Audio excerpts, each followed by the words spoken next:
Halo guys, selamat datang di 1% Podcast. 1% Podcast adalah bagian dari 1% startup life school terbesar di Indonesia. Dalam podcast ini kita bakal ngebahas topik-topik seputar kesehatan mental, pengembangan diri, serta edukasi life skills dengan tamu yang handal di bidangnya. Kami ingin kamu untuk bisa mendapatkan insight baru dan berkembang seenggaknya 1% setiap harinya. So that's all, enjoy 1% Podcast untuk hidup seutuhnya.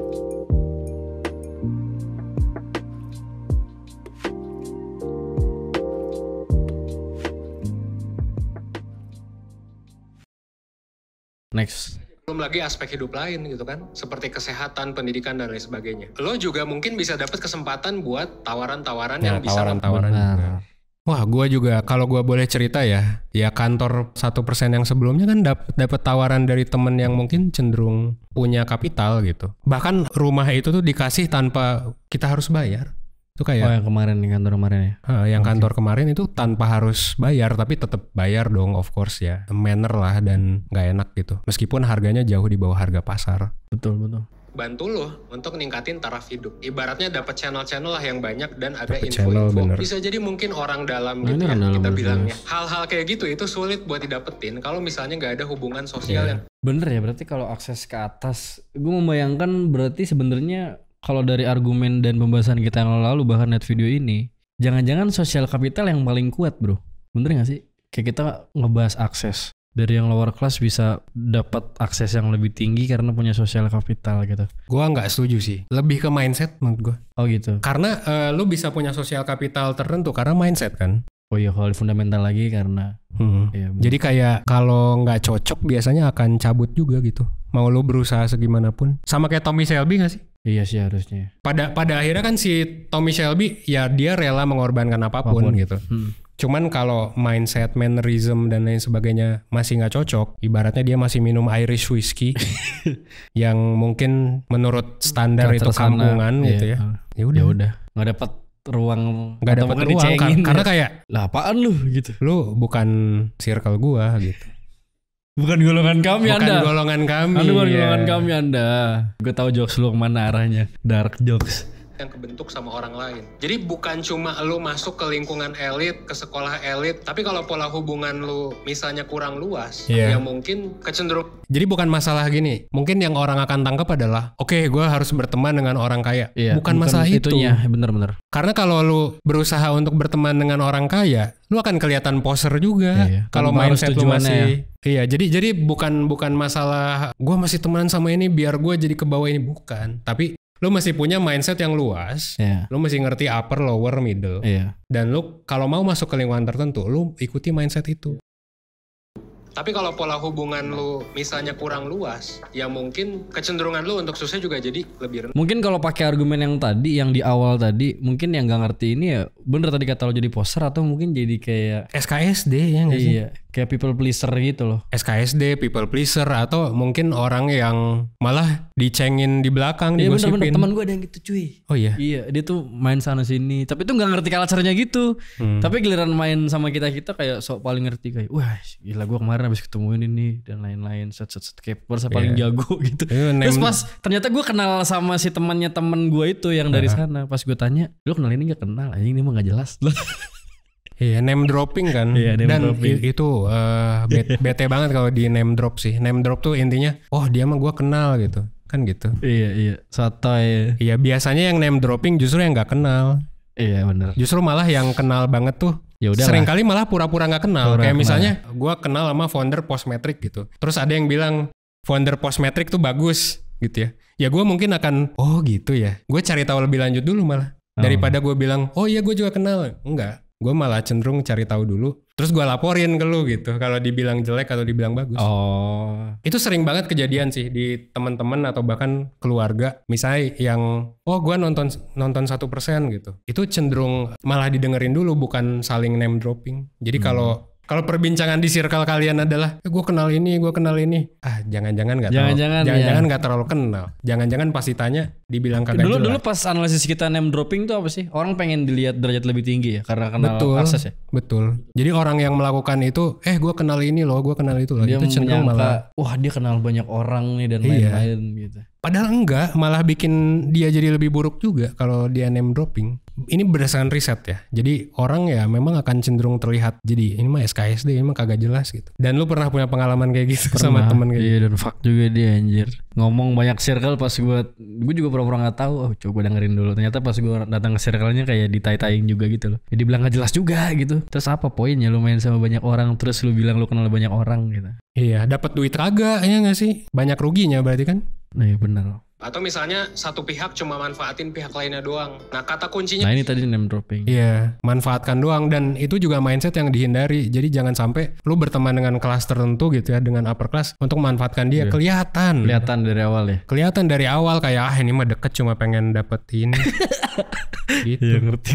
Nah, kata kuncinya di sini adalah kedekatan pertemanan antar kelas sosial, baik kelas atas dengan kelas bawah maupun kelas bawah dengan kelas atas. Jadi dengan berbagai macam kelas. That's why ada quotes bilang, you are the average of the 5 people you spend time with.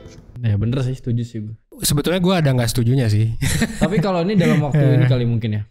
Kalau gue setujunya kalau mungkin di masa gue tua, let's say di umur gue 35 atau 40. Oh gitu. Kalau teman gue masih itu aja, itu mungkin bisa menyimpulkan. Kalau sekarang nggak banget. Jadi Iya. melalui proses yang panjang. Iya benar-benar. Gue juga sama sih. Jadi kayak ini adalah orang yang lu kurasi kan. Iya betul.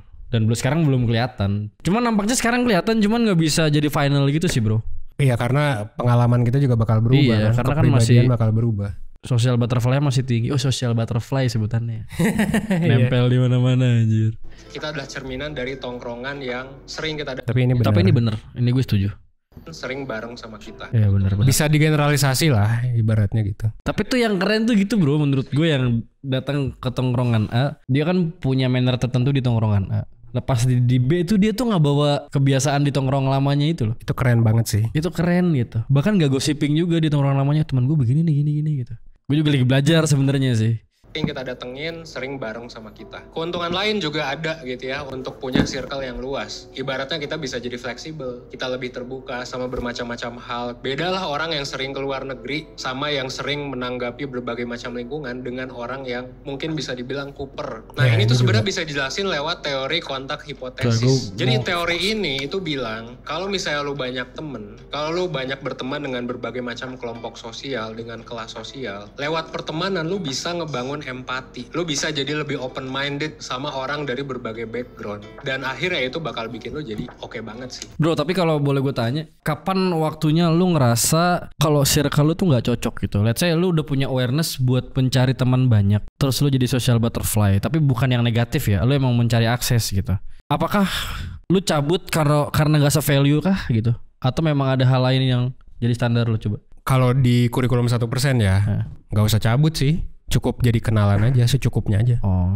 Jadi kayak kapan lu tahu bahwa Cuman secukupnya aja deh gitu. Kapan lu tahu kalau itu cuman ya udah secukupnya aja gitu. kapan lu tahu secukupnya aja ya kalau itu udah nggak bikin lu nyaman sih. Maksudnya nyaman tuh bisa nyaman dalam prosesnya. Iya. Bisa aja lu pengen belajar sesuatu, misalnya lu datang ke circle kungfu gitu ya. Iya, kan lu mungkin pengen belajar kungfu. Lu nggak nyaman tuh, bukan nggak nyaman seperti itu. Kalau itu mah jalani aja dulu. Jalanin dulu ya. Iya, tapi kalau misalnya lu gak nyaman dan gak ada tujuan apa-apa lagi, secukupnya aja. Mungkin kalau gue kalau apa ya? Ya sih kalau udah nggak asik mungkin ya. Kalau udah Cuman kalau gue sih nemenin aja sih, cuman kayak nggak invest banyak gitu. iya Kalau benar, ya udah kayak maksudnya gue. Nggak gue musuhin, nggak dimusuhin, tapi nggak invest banyak aja. Kayak udahlah. Kecuali kalau dia merugikan teman kita atau siapa ya mungkin kita feedback atau gimana. Tapi kalau enggak ya udah.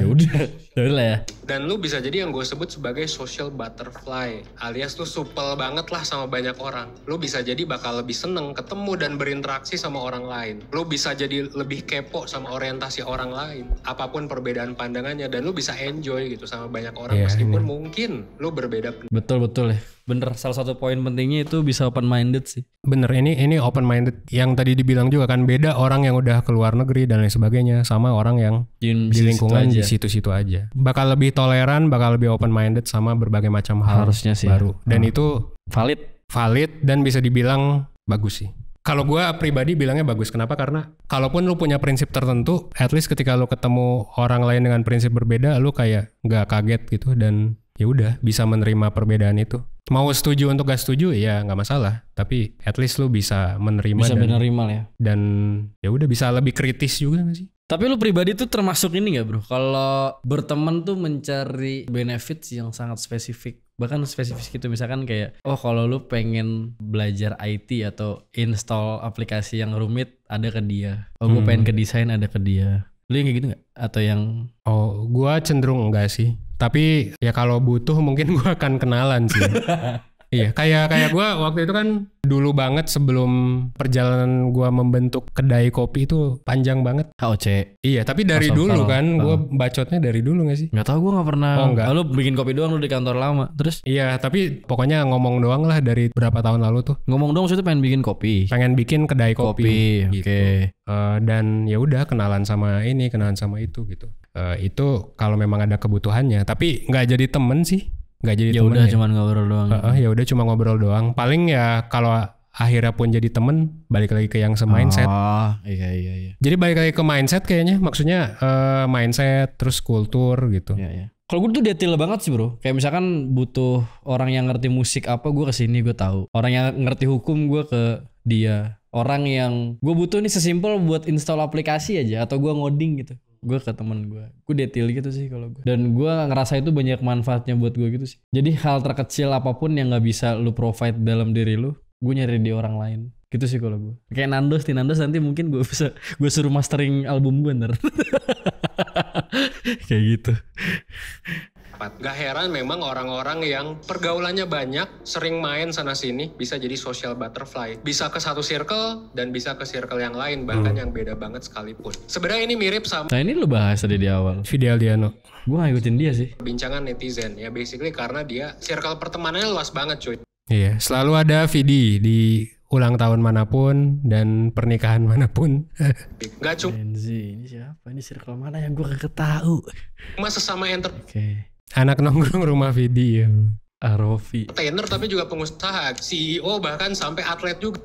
Ini Raisa bukan? Raisa. Ini si siapa? Grace. Iya. Grace Napoli bukan? Iya. Ibaratnya kayak kalau lu lihat orang kok ada Vidi mulu gitu ya. Tapi emang ada sih bro, teman gue juga gitu bro. Tapi bukan di foto, di circle, di ini event tertentu. Pasti ketemu dia gitu loh. Ya teman itu keren juga, kayak anjir dia lagi kayak di mana-mana gitu anjir. Pertanyaan selanjutnya, ya ini kan, gimana sih caranya biar punya banyak circle? Well, kalau dari riset dan bacaan yang gue baca, lo bisa melakukan beberapa hal ini. Nah, ini yang gue sebut sebagai ngebangun struktur atau lapisan circle lo. Gue udah nonton dan ini menurut gue keren. Lapisan 1. Nah ini nih. Kalau nggak salah tuh ini keluarga. Ini adalah teman seharian lu, karir, ini orang yang lebih itu orang-orang yang pinter kayak guru gitu. Coba kita lihat dulu ya. Yang isinya orang-orang yang tumbuh. Ini bahkan lu bikin sebelum udah ada kurikulum ya? Udah ada kurikulum ini. Bisa keluarga lu, bisa kerabat lu, atau misalnya teman sekolah pas SD, SMP, SMA gitu ya. Mungkin di circle ini, lapisan 1 ini, mungkin kelas sosial dan backgroundnya sama. Ya ini teman nyaman lah. Sama. Ya, gue tuh ngeliatnya tuh jadi kayak ini bro. Ngeliatnya tuh kayak jadi level juga. Dan kalau lu di level 1 fuck up, let's say di keluarga lu fuck up atau di ade lu fuck up, ya lu fuck up juga di lingkungan level 2-nya, yaitu circle kerjaan lu gitu loh. Iya, cenderung bisa jadi. Kalau lu nggak bisa interact dengan even circle yang sama, backgroundnya sama lu tuh, itu lu butuh bantuan sih. Mungkin ke mentor atau psikolog. Iya. Klinis ya soalnya, bisa jadi ya. Nggak selalu klinis, tapi bisa aja butuh latihan lah dan butuh bantuan orang gitu. Iya betul. Dan hidupnya sama atau mungkin beda dengan lu. Kan kalau di level 1 tuh ibaratnya temen sedekat-dekatnya temen gitu. Atau keluarga yang udah tau lah luar dalamnya gitu kan. Jadi kalau lu gak cocok sama orang yang seperti itu, kayak kita harusnya bisa jadi kita ada masalah gitu. Kita di level 2 harusnya. Lu, gua, Nandos, teman-teman lain tuh harusnya di level 2 ya. Level 1 gua tuh keluarga berarti. Level 1 tuh backgroundnya sama banget sama lu gitu. Kayak keluarga kan berarti, keluarga. Nggak hanya keluarga tapi sahabat juga bisa. Misalnya teman sekolah, SD, SMP, SMA. Di circle ini lapisan. Mungkin lu sama GG kali. Bisa aja sama GG sih. Yang dulu sempet sepermainan gitu. Iya bener. Sekarang level 3, wah. Dia orang pinter. Mungkin kelas sosial dan backgroundnya sama. Iya. Tujuan hidupnya sama. Atau mungkin beda dengan lu. Tapi intinya ini adalah orang yang tumbuh bareng, bener. Tumbuh bareng bener. Lu mungkin punya sense of belonging sama mereka. Makanya ini adalah circle paling dasar. Yang nyaman lah intinya. Yang nyaman banget gitu. Persen gitu ya. Mau gimana pun. Disebut sebagai basic relationship. Ya bener lah. Dan sahabat lu. Lalu setelah lapisan ke-1 ada lapisan kedua. Nah ini adalah circle yang isinya adalah orang-orang yang berhubungan sama lu dalam Sehari-hari mungkin kita 2 sih. Bisa 2 lah ya. Misal teman kerja, sahabat-sahabat akrab dari kerjaan, dari circle-circle hobi. Ini adalah orang yang mungkin saat ini setara dengan lo dan mostly bisa jadi punya tujuan. Ya betul sih. Ini circle-nya sahabat banget. Kemungkinan besar juga adalah circle yang lo mungkin paling sering berinteraksi. Ketiga adalah orang-orang yang mungkin bisa jadi lebih daripada lo atau mungkin berbeda banget lah daripada lo. Nah ini bisa jadi adalah orang-orang yang berprestasi, punya skill yang oke ya di bidang masing-masing dan gaya hidupnya mungkin lo kagumi. Nah ini nih menurut gua ya bro, kalau misalkan di level 1-nya fuck up dan dia pindah ke level 3, mungkin dampak negatif itu dia soal name dropping gitu, kayak sotoy gitu anjir, kayak wah gua kenal dia nih, dia pinter nih gini gitu. Asumsi gue sih seperti itu. Jadi kalau di level 1-nya pun dia punya masalah dan dia nggak aware, di level 2-nya tentu, terus udah main ke level 3 itu kan kayak guru mungkin ya, atau orang yang lebih pinter gitu. Mungkin gue bisa asumsikan lebih cenderung name dropping sih, atau dia begayaan gitu kalau masuk ke circle 2-nya. Jadi nggak punya empati bahwa ini tuh gue deket nggak sih sama orang ini. Kadang ada juga kan orang yang kayak gitu, yang kayak nggak bisa tahu bahwa dia tuh sebenarnya masuk sama gue atau enggak gitu. Iya bener. Itu juga ada. Iya sih bener ya. Ada orang kayak gitu. Kayak dia pikir dengan dia main hari itu, dia ngobrol, si orang itu mikir, wah nih kayaknya orang yang ini tuh udah cocok sama gua. Akhirnya dia bawa ke tongkrongan. Padahal sebenarnya belum tentu. Belum tentu bener. Iya sih. Menarik. Kadang blunder juga malah kita juga kan mikirnya biasa aja. Apalagi di pertemuan pertama gitu ya, yang belum ada feedback dan belum tahu watak dan lain-lain gitu. Tuh di bawah lu gitu ya, atau mungkin di atas lu. Tapi yang jelas dia ini adalah orang yang beda banget, tapi lu terinspirasi dari dia. Nah ini adalah circle yang mungkin bakal bikin lo terpacu buat mengembangkan diri. Jadi bukan buat bikin lo insecure gitu ya. Kalau mungkin bikin lo insecure mungkin toxic. Tapi bro gini bro, maksud gue kayaknya sih kalau orang udah di level 3 pertemanan, menurut gue sih, nanti silakan lo kritik atau lo ini ya, kayaknya kalau orang level 1 kurikulum gak bisa deh, susah deh buat ke level 3 pertemanan ini. Maksudnya yang level 1-nya fuck up gitu ya? Yang masih di kurikulum 1%. Yang masih di ya striving di level 2 atau level 1 yang masih survive di situ, kayaknya menurut gue sih bakal susah sih buat bisa masuk ke pertemanan di level yang 3 gitu. Iya, karena nggak ada value yang di offer juga. Betul. Kecuali memang beneran work hard banget ya, yang kayak Warren Buffett intern ke adalah Charlie Munger gitu. Kalau nggak salah, dia kan si Warren Buffett tuh minta, gue mau intern dong di lu, gue nggak usah dibayar gak apa-apa. Terus gue lupa namanya, si atasannya itu bilang harusnya lu bayar cuy gitu, karena ini ilmu yang tidak akan didapat. Emang kayak gitu kan, maksudnya si Warren Buffett bisa jadi belum punya apa-apa dan intern dan se-circle dia tuh bisa jadi mahal banget. Kecuali memang kayak gitu. Ya gue tuh soal value. Orang-orang yang bisa lo jadikan sebagai acuan, jadi mentor, jadi belajar banyak lah dari mereka. Nah pertanyaannya sekarang adalah sensitif ngomongin gaji. Banyak lah dari mereka. Nah pertanyaannya sekarang adalah lo udah punya sampai lapisan keberapa? Atau jangan-jangan lo kesulitan bahkan untuk berhubungan baik bahkan sama lapisan. Ya benar. Jadi intinya tadi yang lo bahas ini nyambung ke basic relationship di level 1 lah ya.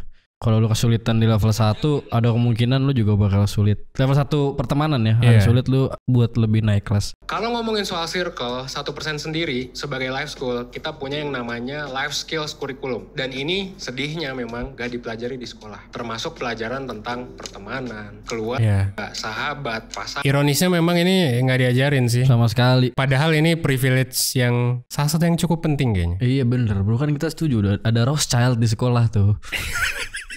Nah, hubungan dengan orang-orang terdekat di lapisan 1 tadi itu ada di kurikulum level 1%. Ini yang gue sebut tadi sebagai basic relationship. Nah, ini tuh lo harus oke sebenarnya kalau menurut gue. Dengan kata lain, hubungan dengan keluarga, pasangan, teman terdekat lo, kalau bisa sih jangan fuck up. Kenapa ini penting dan kenapa ini masuk level 1 dan jadi dasar di kurikulum 1%?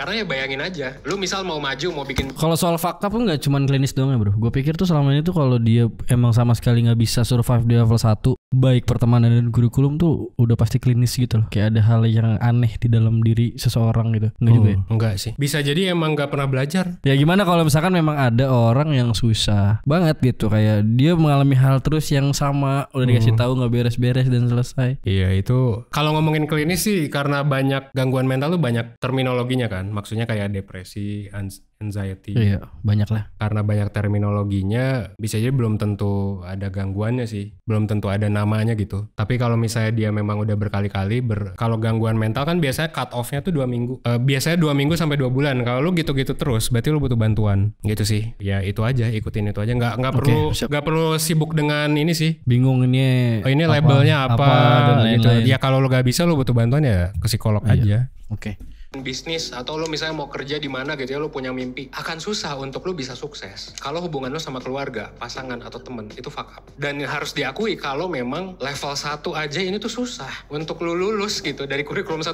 tuh level 1 ini masih banyak orang Indonesia yang Betul, masih banyak yang toksik. memuaskan juga. Level 1, 2, 3 itu tuh nggak gampang, terlebih di usia yang udah dewasa, dimana banyak orang yang ngerasa lebih susah buat berteman sama orang baru. Jadi bro, teman aing tuh punya social skill yang buruk banget. Parah, kacau. Ternyata pas ke psikolog, problemnya bukan soal bagaimana dia sama temannya, tapi soal dia sama keluarganya, sama bokapnya. Iya, itu ngaruh sih. Dan itu nggak disadarin sama dia. Betul. Parahnya. Karena dari kecil gak sih sampai dewasa, jadi lu kadang menganggap bahkan sesuatu itu tuh normal gitu. Iya. Bahwa untuk teriak-teriak gitu. Bokap gue teriak-teriak emang di rumah juga sama aja.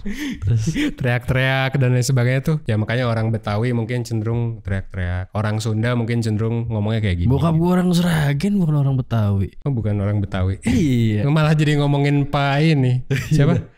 Suprapto ya. Si Lu Lu pakai si lagi anjir. ngomongin Pak Suprapto lagi. Iya. Iya, tapi kurang lebih seperti itulah, intinya bisa jadi kebiasaan gitu. Dan kenapa nggak disadari karena emang udah seumur hidup lu sama dia kan. Iya. Juga terbukti oleh riset. Kita sempat ngepost ini di Instagram dan banyak banget yang nge-like. Ya jelas lah, makin tua makin susah anjir, gue udah ngerasain. Umur 20 udah susah nyari temen. Jangankan nyari teman baru, teman lama pun udah mulai pada hilang kontak. Teman lama udah mulai nggak relate, udah hilang kontak. Bener. Teman baru susah, dapetinnya dari mana? Dari mana? Iya. Orang yang merasa kesepian. Jadi masalahnya tuh banyak. Kalau lu udah nggak punya circle, terus lu nggak belajar, jadi susah untuk percaya sama orang. Takut dijudge, takut ditolak. Nah ini juga teman gue seperti itu. Oh iya. Iya, dia udah ngerasa masalah terus sama circle-nya, dijauhin dan lain-lain. Terus dia belum ke psikolog, bahkan kalau mau main ke circle lain takut dijudge, ditolak dan gak disukain. Pada akhirnya dia ke psikolog, ya dia bilang ini problem. Dan Dia akhirnya sama gimana? orang. Sekarang udah oke nggak? Intinya dia suruh maafin aja intinya gitu. Juga waktu. Oh, maafin keluarganya ya? Iya, tapi emang begitu sih. Biar move on dan biar terlepas. Fokus sama karir, harus mulai berkeluarga, harus dituntut punya anak, punya rumah, punya mobil, sampai masalah personal. Ya, belum lagi tuntutan sosial ya kan? Betul.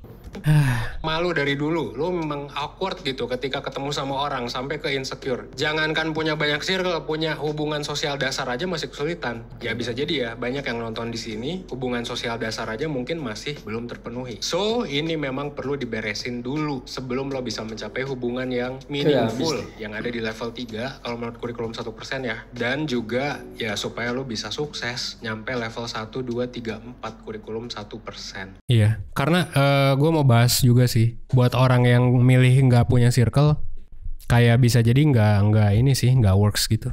Soalnya emang ada ya orang yang sukses terus nggak punya temen samsek. Filsuf paling. Filsuf juga ada temen ngobrol nggak sih? Iya. Siapa filsuf yang nggak ada temen ngobrol? Nietzsche aja ada istri kan? Iya. Nggak tahu, gue lupa. Pokoknya dia banyak temannya aja. Ada istri nggak sih? Kagak deh. Sorry. Banyak salah. banyak spekulasi dia. Tapi yang jelas kayak perlu gitu loh, teman ngobrol dan teman deket tuh. Atau seminimal mungkin ya keluarga lu guys. Itu kayak penting banget menurut gue. Ya minimal keluarga deh. Jangan nggak punya circle sama sekali. Sebenarnya bukan nyebut jangan tuh bukan judgmental kayak harus punya teman ya, sebenarnya enggak, tapi lebih ke kayak hampir gak mungkin gitu. Kecuali kalau ada contoh lain ya, boleh kalau dikasih gitu. Gue sendiri belum pernah denger ada orang sukses yang sendiri dan bener-bener solo gitu. bener-bener solo nggak bener-bener gak ada temen sama sekali dan hidupnya tenang gitu, bahagia gitu. Itu gue hampir nggak pernah dengar. Kalaupun ada orang yang seperti itu yang ambis dan lain sebagainya, itu akhirnya ini jadi judgmental, tapi mungkin jadi depres gitu sih. Bukan gangguan mental ya, tapi kayak ya depres yang ngeluh atau di sosmed. Jadi gitu. neurotik gitu ya. Jadi tinggi ya. Terakhir deh pertanyaan gue deh. Ini kayaknya udah habis nih, gue tutup aja. Terhadap pertanyaan gue mungkin buat teman-teman di sini, ya mungkin gue tanya sama lu udah lumayan sering, tapi gue pengen follow up lagi. Tadi kan gue nanya kapan sebaiknya lu cabut atau lu bisa ngangkat orang. Nah tapi sekarang gue balik, kapan lu tahu kalau ternyata orang yang dekat sama lu atau hubungan yang lu bangun sama teman lu itu bener-bener berkualitas gitu. Tolak ukur lu apa? Oh, tolak ukur gue adalah Lu invest banyak ke dia. toksiknya bisa kita tolerir. Maksudnya kayak kita tahu kayak ngegosip itu nggak penting gitu ya, misalnya. Terus temen lu suka ngegosip tapi jarang-jarang. Temen lu ngegosip tapi jarang-jarang. Kalau masih bisa lu tolerir, ya nggak apa-apa. Jadi lu nyaman, toksiknya bisa lu tolerir, sama lu maju bareng-bareng sih, bisa maju bareng-bareng sama dia. Gitu. Jadi nggak saling merugikan atau salah satu rugi salah satu untung. Menurut gue ini sehat. Tapi yang kedua yang tadi toksik itu paling penting. Lihat juga apakah toksiknya bisa lu tolerir karena lu toksik juga atau enggak.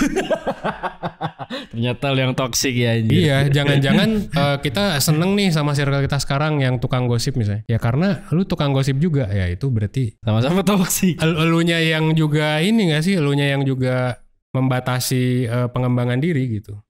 Meskipun it's very okay, I mean untuk lu memilih pertemanan lu gitu atau nyaman dengan siapa ya silakan. Tapi kalau bagi gue yang ideal tuh yang toksiknya kurang banget dan sisanya lu nyaman dan lu bisa berkembang bareng dia. Berarti dua-duanya itu keputusan yang long term harusnya. Jadi lu ngeliat hari ini terus wah ini kayaknya dalam berapa tahun kemudian bakal terjadi seperti ini deh hubungan gue sama dia gitu. Lu kayak gitu gak sih? Iya sih gitu. Meskipun ada ya beberapa temen yang reasonsnya misalnya untuk cerita doang itu ada. Iya. Dan it's okay. Selama tadi lu nyaman, dianya nggak toksik atau toksiknya bisa lu tolerate gitu ya. Tergantung lu mau menerima ketoksikan lu atau mau cabut. Ya kalau mau cabut biasanya kalau udah nggak gosip lagi kan mungkin nggak akan temenan lagi kan. Iya. Dan it's okay, namanya juga hidup. Emang lu berkembang aja. Sama lu bisa berkembang bareng ke tujuan yang sama gitu, atau tujuan yang berbeda dan gak saling makan gitu sih. Sama sih kalau gue apa ya? Kalau toksik juga toksik, gue toksik buat gue tuh apa ya? Adalah harusnya kayak. Tapi kalau gue tuh temenin aja gitu loh, temenin dulu. Baru gue ngeliat yang poin tadi, bisa nggak gue ajak main bareng buat panjang atau jalan bareng tuh juga. Cuman kalau misalnya, mungkin bedanya gue mau lu gini bro. Kalau misalnya gue ngelihat nih kayaknya poin yang tadi yang bisa jalan bareng tuh paling utama. Jadi kalau walaupun dia toxic, seenggaknya gue bisa feedback dia. Oh iya, itu berarti masih tolerable dong. Gue pragmatis sih. Tolerable dong itu, ya nggak sih? Iya. Maksudnya lu masih bisa feedback. Kayak bayangin gini deh, misalnya gue selingkuh sama pacar lu, tolerable nggak? Kan goblok kan? Iya sih benar. Maksudnya itu toksiknya berarti sudah tidak. Cuman faktornya tuh fuck banget bro. yang lain lah, yang lain kayak misalnya apa?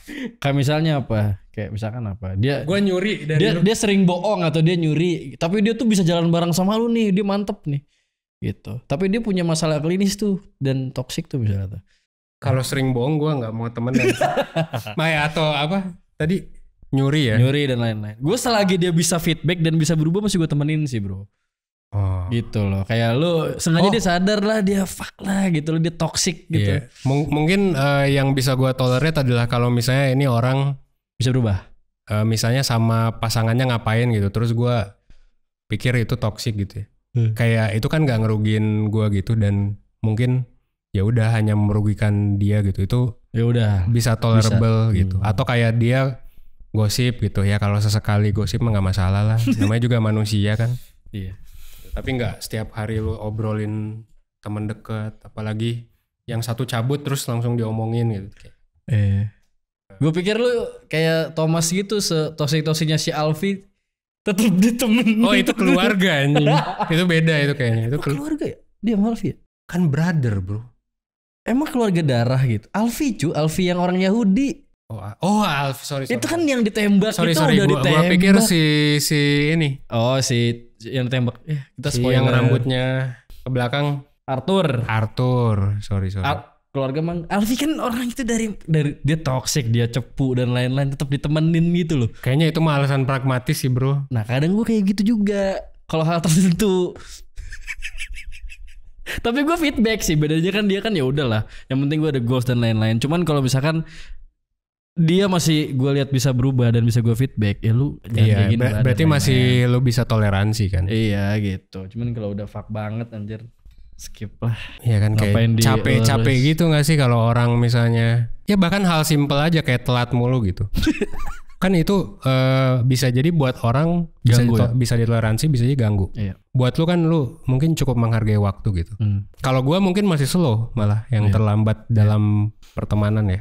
gitu. Selama mannernya oke dan kayak ya menyadari bahwa itu tuh salah dan sama santai gitu. Ya masalah terlambat gitu. Tapi mungkin buat orang kayak lu Sebagian atau kayak istri gue juga nggak suka kalau orang telat. Oke teman-teman, kita udah banyak bahas tadi awal soal masalah pentingnya lu punya akses ke kelas yang lebih tinggi. Terus bahkan tadi pertanyaannya penting gak sih pindah kelas. Terus sampai tahap tadi ya level-level dalam pertemanan tadi. Yang level 1 soal di mana lu hidup, level 2 adalah teman dekat lu, teman kerja, dan level 3 adalah orang-orang yang lebih. Pokoknya banyak lah. Nah tadi kita juga sempat bahas ya, ada kemungkinan orang yang punya masalah di sosial kapital karena mungkin di ranah domestiknya atau di lingkungan keluarganya itu punya masalah. Jadi kalau kasarnya kalau lu punya masalah sama orang tua lu, punya masalah sama adik lu dan lain-lain, itu ada kemungkinan lu bakal susah juga punya sosial kapital yang bagus. Dan tadi menurut riset sih harusnya seperti itu. Jadi gue saranin lu yang punya masalah bisa ke 1%.net ya. Oke, dan buat teman-teman juga yang merasa kesulitan dengan pertemanan dan atau ada masalah lain, gue sangat menyarankan untuk lo belajar kurikulum 1%. Dan nanti mungkin kita akan bikin kelasnya juga sih ya. Dari sini keinspirasi juga untuk bikin kelas yang tadi, kelas gitu. Hubungan dasar sosial, ya, basic relationship sama meaningful relationship bahkan. Meaningful relationship. Gitu. Karena kalau lu ibaratnya basic relationship udah selesai, kan tetap butuh suami, istri, atau mungkin pasangan hidup ya, atau teman dekat bahkan. Karena banyak juga yang merasa sulit untuk mendapatkan teman dekat dan lain sebagainya gitu. Nah ini saran gua, nanti kalau udah ada silakan pelajari di 1% gitu. Lupa juga follow si Paling Gen Z dan banyak banget lah di SP Kolektif ya teman-teman. Dan kita bakal ketemu lagi di segmen lain teman-teman, tetap di 1% podcast dalam format video. Gue Evan jadinya. Dia Yoga. Ya, saya Yoga. Kita ketemu lagi di 1% podcast di segmen lainnya. Thank you teman-teman. Thanks ya udah dengerin podcast 1% sampai habis di segmen obrolan Gen Z bareng gue Yoga. Stay tune terus dengan follow akun 1% di berbagai kanal media sosial. Nah, lo juga bisa nih cek sister company 1%. Untuk layanan konsultasi di @liveconsultation.id, untuk belajar kehidupan lewat webinar dan kelas online di @liveskills.id, untuk belajar persiapan karir di @spcareercenter, buat ngomongin masa depan di @sipalinggenz, buat ngembangin bisnis dan UMKM lewat @postmetric, dan lo juga bisa follow @spkolektif.id sebagai holding dari berbagai perusahaan tadi. Oke, sampai ketemu di episode selanjutnya ya. Thank you.